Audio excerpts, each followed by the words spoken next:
anything that flies. Oh, wait, not that one. That's Alan Joe's 1911 Fizz Bag. Some folks just won't listen, Norman. We can make it pop.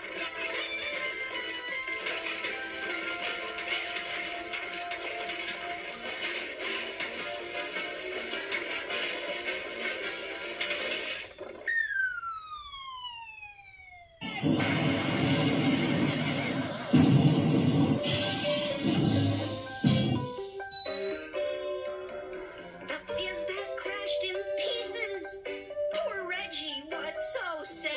Golly, what a mess. He failed to catch his squeezle. Indeed, it was too bad.